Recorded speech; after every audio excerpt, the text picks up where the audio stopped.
ہمارے بدن پہ اتنے بال نہیں ہیں جتنے رسول اللہ کے احسانات ہیں. ہمارا ایک ایک بال قرض رسالت میں جکڑا ہوا ہے. خدا شناسی تو بڑی دور کی بات ہے، ہم خود شناس بھی نہیں تھے. ہمیں تو اپنے آپ کا بھی نہیں پتا تھا کہ ہم کون ہیں. اور مجھے بتاؤ، جس کو یہ بھی نہ خبر ہو کہ میں کون ہوں، اس کے پلے ہوتا کیا؟ اقبال نے کہا تھا نا، اپنے من میں ڈوب کر پاجا سراغ زندگی، میرا نہیں بنتا تو نہ بن، اپنا تو بن. اور یہ اپنا بھی نہیں تھا، اسے پتہ ہی نہیں تھا، اسے شعور ذات ہی نہیں تھا، اسے خود آگہی کا نور ہی نصیب نہیں ہوا تھا. تبھی تو انسان ہو کے، اشرف المخلوقات ہو کے، درختوں کو، پتھروں کو، حشرات الارض کو، چوپایوں کو اپنا معبود سمجھتا تھا. انسان کی پیشانی کہاں کہاں رسوا نہیں، درختوں کی جڑوں کو اس نے سجدہ کیا. یہ کیچوا نہیں ہوتا مچھلی پکڑنے کے لیے جس کو کانٹے سے لگاتے ہیں، کسی زمانے میں یہ بھی انسان کا معبود ہے. پتھروں کو اس نے معبود سمجھا، بہائم کو، چوپایوں کو، لٹکتے پھلوں کو، برستی بارش کے قطروں کو معبود سمجھتا رہا، بادل کو معبود سمجھتا رہا، تنکوں کو، حشرات الارض کو، بہتے پانیوں کو، جلتی آگ کو اور چلتی ہواؤں کو اپنا معبود سمجھتا رہا. اسے یہ نہیں پتا کہ میں ہوں کون. اے تماشا گاہ عالم روئے تو کجا بہرے تماشا می روی. دنیا تجھے ڈھونڈنے نکلی ہے، تو کس کی تلاش میں ہے؟ یہ اشرف المخلوقات ہو کے، مقصود کائنات ہو کے، یہ اس کائنات کا دل اور کلیجہ ہو کے حشرات الارض کو، سانپوں کو، بچھیوں کو اپنا معبود سمجھ رہا ہے. یہ تو میرے حضور نے بتایا، یہ تیرے معبود نہیں ہیں، تیری دہلیز کے نوکر ہیں. ان درختوں کو پوچھتا ہے، یہ تو تجھے چھاؤں فراہم کرنے کے لیے، آکسیجن دینے کے لیے، تیرے ایندھن کے کام آنے کے لیے، تیرے ذوق نظر کی تسکین کے لیے، تجھے پھل فراہم کرنے کے لیے پیدا کیے گئے. ان جانوروں کو پوچھتا ہے، یہ تو تیری سواری کے لیے، بار برداری کے لیے، تجھے دودھ اور گوشت کی ضروریات فراہم کرنے کے لیے پیدا کیے گئے. یہ چاند، سورج، ستارے، اجرام فلکیہ، یہ تیرے معبود کیسے ہو سکتے ہیں؟ یہ تو تیری راہوں میں روشنی اجالنے کے لیے پیدا کیے گئے. نہیں تو دیکھ، یہ انگلی اٹھتی ہے اور چاند ٹکڑے ہو کے قدموں میں آتا ہے، سورج پلٹ کے اثر کے وقت پہ آتا ہے، اور سڑیاں کھجوراں اگا جاندا ہے، وہ پتھراں نو کل میں پڑا جاندا. قطرے کو سمندر، ذرے کو ستارہ کرتے ہیں، کونین کو خم آ جاتا ہے جب زلف سوارا کرتے ہیں. اب انسان کی آنکھ کھلی کہ میں کون ہوں، کہ یہ پوری کائنات. درختوں کو پوچھتا ہے، جا میں نہیں، تو ہی کہہ دے تمہیں اللہ کا رسول بلا رہا ہے. اللہ اکبر. درخت شاخوں کے بل اپنے آپ کو گھسیٹتے ہوئے سلامی دینے حاضر ہو جاتے. حضرت یعلا بن مرہ کہتے ہیں کہ ایک سفر سے واپسی تھی، راستے میں قیام ہوا تو حضور استراحت فرمانے لگے، تو میں حضور کے پہرے کے لیے کھڑا ہو گیا. دور صحرا میں ایک درخت تھا، وہ ہلنے لگا، پھر جڑوں سمیت اکھڑا اور شاخوں کے بل اپنے آپ کو گھسیٹتا ہوا میرے برابر آ کے کھڑا نہیں ہو جاتا. میرے لیے بڑی حیرت کی بات تھی، لیکن کوئی تھا نہیں کہ جس سے بات کروں. خیر تھوڑی دیر کے بعد وہ اپنی جگہ سے چلا اور جہاں سے اکھڑا تھا وہیں جا کے نصب ہو گیا. حضور بیدار ہوئے تو سلام عرض کرنے کے بعد میں نے پہلی بات یہی عرض کی. میں نے کہا، حضور وہ سامنے والا جو درخت ہے تھوڑی دیر قبل اپنی جگہ سے اکھڑا تھا، شاخوں کے بل اپنے آپ کو گھسیٹتا ہوا یہاں آیا، رکا، جھومتا رہا، پھر واپس چلا گیا. حضور نے حیرت کا اظہار نہیں کیا. میں تو سویا تھا، تفصیل سناؤ. کوئی آندھی آئی، کوئی جھکڑ آیا، کوئی طوفان آیا، کیسے اکھڑا؟ حضور مسکرا دیے اور فرمایا، ھذہ شجرۃ استاذنت ربھا. فرمایا یہ درخت ہے، اس نے رب سے اجازت مانگی تھی، مالک تیرا محبوب نیڑے آیا ہے، سلام نہ کر رہا ہوں. فاذن لھا، تو رب نے اس کو اجازت دے دی تھی، یہ مجھے سلامی پیش کرنے آیا تھا. تو پوری کائنات تو ان کے حسن کا طواف کرتی دکھائی دیتی ہے. وہ انگلی اٹھاتے ہیں، چاند کے ٹکڑے ہوتے ہیں، سورج پلٹ کے اثر کے وقت پہ آتا ہے، درخت کلمہ پڑھ رہے ہیں، کنکر بول کے گواہیاں دے رہے ہیں. اب انسان کی آنکھ کھلی کہ میں جن کو معبود سمجھتا تھا، یہ تو ہمارے گرد طواف کر رہے ہیں. اب اس کی آنکھ کھلی، اب شعور سنبھلا، اور اب وہ سمجھنے لگا کہ میں کون ہوں. اپنی حیثیت سے اب آگاہ ہوا. اللہ اکبر. بے خبر تو جوہر آئینہ ایام ہے، تو زمانے میں خدا کا آخری پیغام ہے. اسے اب اپنی ذات کا شعور ہونے لگا. خود سے ملاقات ہی تب ہوئی جب حضور تشریف لائے. تو راز کن فقاں ہے، اپنی آنکھوں پر آیا ہو جا، خودی کا رازداں ہو جا، خدا کا ترجمہ ہو جا، خودی میں ڈوب جا غافل، یہ سر زندگانی ہے، نکل کر حلقہ شام و سحر سے جاویداں ہو جا، مسافے زندگی میں سیرت فولاد پیدا کر، شبستان محبت میں حریر و پر نیا ہو جا، گزر جا بن کے سیلے تند رو کو ہو بیاباں سے، گلستان راہ میں آئے تو جوئے نغمہ خواں ہو جا، تیرے علم و محبت کی نہیں ہے انتہا کوئی، نہیں ہے تجھ سے بڑھ کر ساز فطرت میں نوا کوئی، اسے اب پتہ چلا اپنی ذات کی شناخت اب ہوئی، اللہ اکبر، کانپتا ہے دل تیرا اندیشہ طوفان سے کیا، نا خدا تو، بحر تو، کشتی بھی تو، ساحل بھی تو، دیکھ آ کر کوچائے چاکے گریباں میں کبھی، کیس تو، لیلا بھی تو، صحرا بھی تو، محمل بھی تو، وائے ناکامی کہ تو محتاج ساکی ہو گیا، میں بھی تو، مینا بھی تو، مستی بھی تو، حاصل بھی تو، آہ کس کی جستجو آوارہ رکھتی ہے تجھے، راہ تو، رہرو بھی تو، رہبر بھی تو، منزل بھی تو، بے خبر تو جوہر آئینہ ایام ہے، تو زمانے میں خدا کا آخری پیغام۔ تو اب انسان کو اپنی ذات کا شعور ہوا، خدا شناسی تو بڑی دور کی بات ہے، میں کہتے ہیں انسان کی اپنی ملاقات اپنے آپ سے تب ہوئی جب حضور آئے، خودی کا شعور تب ملا جب حضور آئے، من سے آگہی تب ہوئی جب حضور آئے۔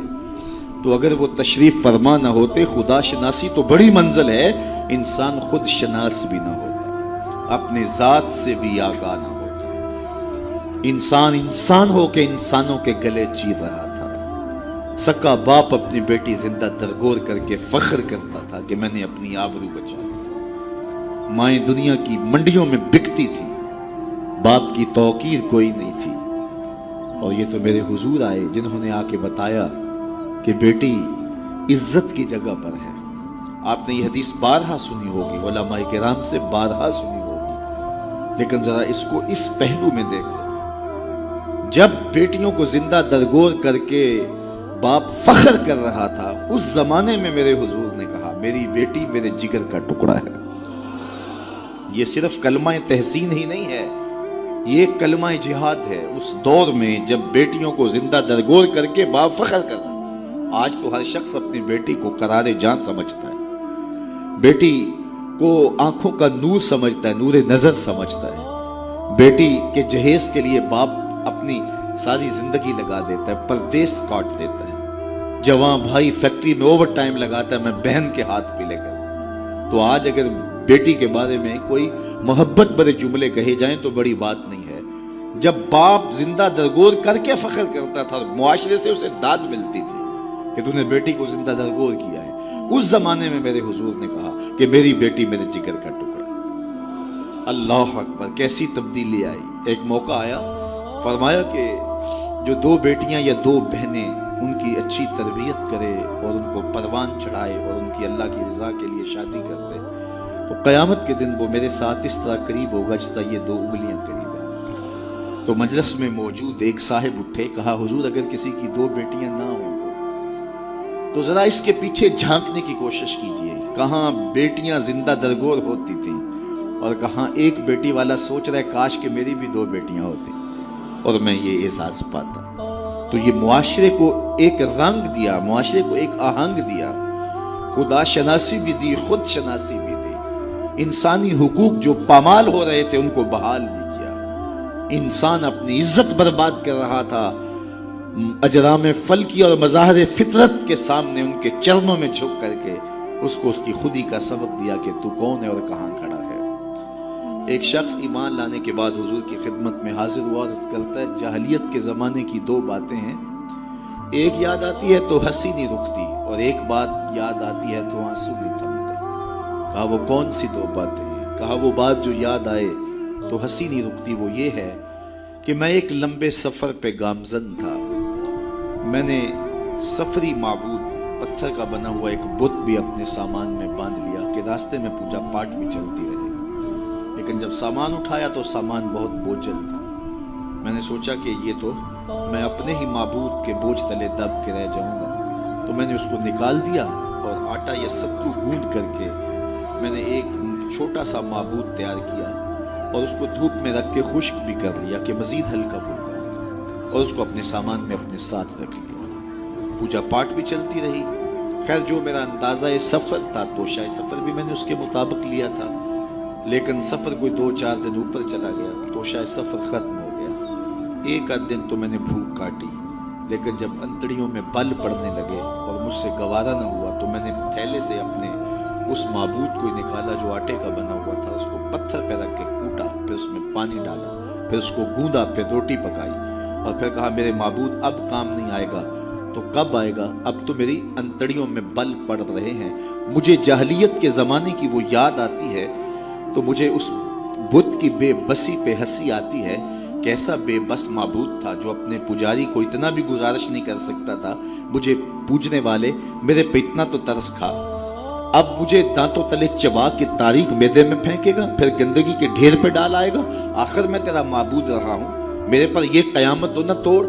تو ایک تو وہ یاد آتی ہے بات تو میری ہنسی نہیں رکتی، اور جو دوسری بات مجھے یاد آتی ہے تو میرے آنسو نہیں تھمتے، اور وہ یہ ہے کہ میری بیوی امید سے تھی اور میں لمبے سفر پہ گیا. کئی سالوں کے بعد واپس پلٹا تو میرے آنگن میں بیٹی کھیل رہی تھی.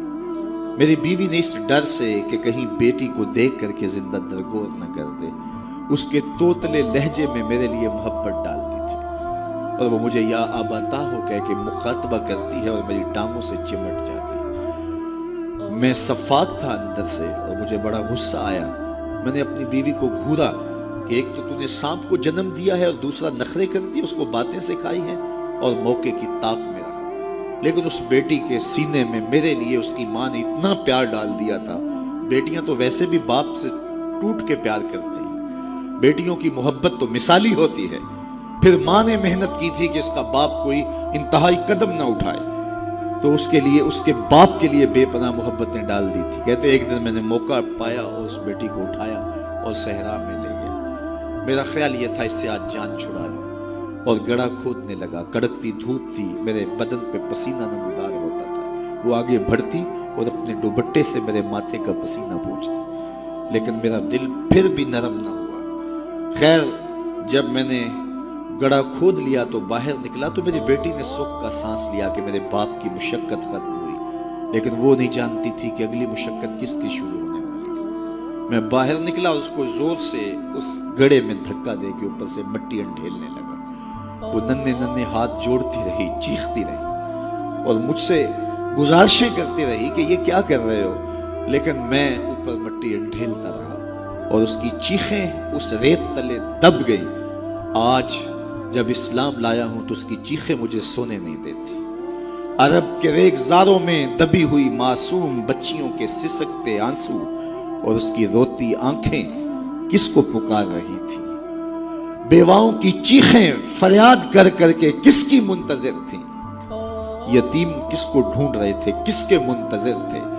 زمانہ آنکھیں فرش بچھائے ہوئے کس کا انتظار کر رہا تھا. وہ جس کے نام پر داؤد نے نغمہ سرائی کی، وہ جس کے ذکر پر شاہ سلیمان نے گدائی کی. دل یحییٰ میں رہ گئے ارماں جس کی زیارت کے، لب عیسیٰ پہ آئے واز جس کی شان رحمت کے. جو بن کے روشنی پھر دیدائے یعقوب میں آیا، جسے یوسف نے اپنے حسن کی نئے رنگ میں پایا. نہ دانم آ گلے خنداں چے رنگ و بو دارت کہ مرغے ہر چمنے آرزوئے او دارت. ہر کوئی منتظر ہے، کوئی ہاتھ پھیلا کے کہہ رہا ہے ربنا وابعث فیہم رسولا. مالک آنکھیں بوڑھی ہو گئی ہیں، اب اس رسول کو بھیج بھی دے. حضرت عیسیٰ تو بولے مبشرم برسول یات من بعد اسمہ احمد. چلو نام بھی بتائے جا رہا ہوں، ان کا نام احمد ہوگا. زمانہ منتظر تھا، پوری دھرتی انتظار کر رہی تھی. بیواؤں کی چیخیں اور یتیموں کی آہیں اور معصوم بچیوں کے دبے ہوئے آنسو جب ریت سے پکار کرتے ہوئے عرش الہی کو جنبش دینے لگے تو اللہ کو دکھی انسانیت پہ رحم آیا. آمنہ کی آغوش میں محمد عربی تشریف لے آئے. ناگہاں ساکن ہواؤں پر روانی آ گئی اور چمن کے پتے پتے پر جوانی آ گئی. آج زانو ازل نے صبح پہ انگڑائی لی اور مسکرا کر ایک کرن نے ہاتھ میں شہنائی لی. مخزن اسرار قدرت کے امی پیدا ہوئے، غل ہوا دنیا میں ختم المرسلین پیدا ہو. ایک بہار پھیلی نا. ربی ویسے بھی عربی میں بہار کو کہتے ہیں، ربیع الاول آغاز بہار. کہا محبوب تو محبوب ہے اور محبوبوں کو بہاریں ہی سجتی ہیں. جب گلیاں چٹکنے لگے گی، غنچے مہکنے لگے گی، جب کائنات بہار بن جائے گی، جانے بہار بن کے تشریف لے آنا۔ تو ان کی جلوہ گری، ان کی تشریف آوری انسانیت پر اللہ کا بہت بڑا احسان، اسی لیے اس کو جتلایا اور کہا لَقَدْ مَنَّ اللَّهُ عَلَى الْمُؤْمِنِينَ إِذْ بَعَثَ فِيهِمْ رَسُولًا۔ تو یہ احسان عظیم ہمارے اوپر ہوا، اتنی بڑی نعمت، وہ نعمت عظمیٰ جس کے لیے نبی منتظر رہے، نبیوں کی ٹیمیں منتظر رہیں، اور ہم نے کوئی آرزو تو نہیں کی تھی، وہ تو منتیں مانتے رہے۔ بحیرہ راہب کہاں بیٹھا تھا، نستورہ کہاں بیٹھا تھا، کہاں کہاں منتظر، ان کی راہوں میں لوگ بیٹھے تھے۔ شب ہجر کی سختیاں، کوئی اس سے جا کے پوچھے، تیری راہ تکتے تکتے جسے صبح ہو گئی ہے۔ زمانے منتظر رہے، صدیاں منتظر رہیں، لوگ راہوں میں بیٹھے رہے، ہم نے کوئی انتظار نہیں کیا۔ آنکھ کھلی، ہمارے والد صاحب مؤذن کو مسجد سے بلا لائے، انہوں نے کان میں آ کے کہا مبارک ہو، تو حضور کا غلام بن کے آ رہا ہے۔ شاہوں سے ملا ہے نہ تونگر سے ملا ہے، اللہ کا عرفان اسی در سے ملا، اوروں کو ملا ہے تو مقدر سے ملا ہے، مجھ کو تو مقدر بھی تیرے در سے ملا ہے۔ تو یہ ہماری خوش بختی، ہماری فیروز بختی کہ ہمیں وہ محبوب نصیب ہوئے جس کے لیے زمانے تڑپتے رہے، ترستے رہے، منتظر رہے، آنکھیں بچھی رہیں، تمنائیں بیتاب رہیں، آرزویں مچلتی رہیں، لیکن وہ جانے بہار بن کے تشریف لے آئے۔ اب جب حضور تشریف لائے ہیں، پھر صحابہ نے تو حد کر دی نا، اپنا سب کچھ ان کے نام پہ لٹا دیا، کہا آپ کے دین کا جھنڈا لے کے اٹھیں گے اور دنیا کے آخری کنارے تک پہنچیں گے۔ پھر تابعین نے وہ جھنڈا تھاما، تبع تابعین نے وہ جھنڈا تھاما۔ اس شخص کی کہانی ہم نہیں بھول سکتے جو گھوڑے پہ بیٹھ کے اللہ کے نام کی دعوت دیتے ہوئے آگے بڑھا، آگے دلدل آ گئی، زمین ختم ہو گئی، تو گھوڑے کی باکیں کھینچ لیتا ہے اور کہتا ہے مالک میرے جذبے تو جوان تھے، تیری زمین ہی ختم ہو گئی۔ اس پہ اقبال نے کہا تھا دی اذانیں کبھی یورپ کے کلیساؤں میں، کبھی افریقہ کے تپتے صحراؤں میں، دشت و دشت دریا بھی نہ چھوڑے ہم نے، بحر ظلمات میں دوڑا دیے گھوڑے ہم نے۔ تو وہ ہمارے اسلاف تھے۔ آج میں اور آپ حضور کے میلاد میں آئے ہیں، ہم ایک لمحے کے لیے اپنے باطن میں اتریں، اپنے اندر اتریں اور سوچیں کیا ایک محفل سے حضور کی محبت کا حق ادا ہو جاتا ہے؟ کہ ایسے ہاتھ لہرانے سے حضور کا محبت کا حق ادا ہو جاتا ہے؟ کڑکدار نعرہ لگانے سے حضور کی محبت کا حق ادا ہو جاتا ہے؟ کیا لوگوں کو بلائیں، دعوت دیں، کھانے کھلائیں، بریانیاں کھلائیں تو کیا حضور کی محبت کا حق ادا ہو جاتا ہے؟ آئیے اگر حضور سے محبت کرتے ہیں تو سر سے لے کر پاؤں تک حضور کی غلامی کے رنگ میں رنگے جائیں۔ ہمارے استاد فرمایا کرتے تھے یہ نہ ہو کہ لوگ تمہیں پوچھیں تمہیں کون ہوتے ہو اور تمہیں بتانا پڑے کہ ہم مسلمان ہوتے ہیں، یہ دیکھو مذہب کے خانے میں اسلام لکھا ہے۔ فرماتے تھے صاحب کسی کو پوچھنا نہ پڑے، تجھے بتانا بھی نہ پڑے، تیری وضاقتہ، طرز زندگی، انداز معاشرت ایسا ہونا چاہیے تو دور سے آ رہا ہو، لوگ پہچان کے کہیں وہ دیکھو آقا کا غلام آ رہا ہے۔ نور آنکھوں میں تو چہروں پہ اجالے ہوں گے، مصطفیٰ والوں کے انداز نرالے، دنیا میں بھی ان کے دم سے مقدر چمکا، محشر میں بھی ان کی رحمت کے حوالے ہوں گے۔ تو یہ میری اور آپ کی فیروز بختی کہ ہمیں وہ رسول اور نبی نصیب ہوئے۔ تو آئیے اپنی زندگی کی ایک ایک سانس حضور کے نام کرتے ہیں، جئیں تو حضور کے لیے، مریں تو حضور کے لیے، اور اپنی زندگی کو حضور کی راہوں میں نچھاور کرتے ہیں، ان کے دین کا جھنڈا لے کر کے اٹھیں اور دین کے پیغام کو دنیا تک کے ایک ایک کونے تک پہنچانے کا عزم کریں۔ اور وہ کیسے ممکن ہوگا کہ ہم اپنے انداز زندگی کو تبدیل کریں۔ جب کوئی شخص صالحیت کا لبادہ پہن لیتا ہے تو پھر وہ زبان سے نہ بھی بولے، وہ سنت و سیرت کا پیکر گلی سے گزر بھی رہا ہو تو وہ بھی تبلیغ کا رنگ ہوتا ہے، وہ بھی ایک انداز ہوتا ہے، دعوتی انداز ہوتا ہے۔ لیکن اگر میں زبان سے دعوت دین کی دیتا رہوں اور میرا رویہ، میرا عمل، میرا کردار، میرا لہجہ، میرے اخلاق اس کی نفی کر رہے ہوں تو میں حرف حرف منافقت کر رہا ہوں۔ اس لیے مجھے اپنے رویے کو، اپنے طرز زندگی کو، اپنے انداز معاشرت کو حضور کی سنت کے سانچے میں ڈھالنا پڑے گا۔ محمد دی زیارت محمد دے رنگ وچ، یہ ٹھگ بازیاں جانے پیارا محمد۔ اقبال نے کہا تھا چوب نام مصطفیٰ خانم درود، از خجالت آب می گردد وجود، عشق می گوید کہ محکوم غیر، سینائے تو از بتا مانند دیر، تا نداری از محمد رنگ و بو، بر زبان خود میالہ نام ہو۔ تو اس کو پنجابی میں جو ہے وہ قلم توڑ دیا اللہ اکبر. یاری لا تو پاک نبی سنگ اے پر پوری یاری. ذرا دیکھیے شعر کا حسن دیکھیے, اٹھان دیکھیے. یاری لا تو پاک نبی سنگ اے پر پوری یاری, پھر درود قبول ہے تیرا لکھ نہ لو ایک واری. تو اپنے آپ کو ان کی محبت کے رنگ میں رنگ لو, اور پھر دیکھنا کہ حضور کی محبتیں اور رحمتیں کیسے برستی ہیں.